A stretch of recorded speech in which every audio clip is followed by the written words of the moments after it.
Yes, done na po ang ating strawberry and pomegranate smoothie for today. Good afternoon everyone. Ayan, mag-share na naman ako sa inyo ng panibagong healthy smoothie for today. Ayan, maglalagay tayo ng pomegranate and some strawberry. Ayan, ang gagawin nating smoothie for today. I-juice muna natin yung ating pomegranate. Mag-add tayo ng water para sa blender. Kaunti lang po mga kaparyentes. Ayan.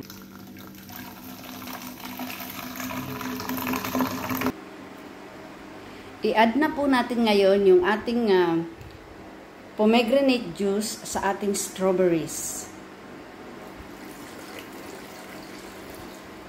Yan. And then, i-blend na po natin siya.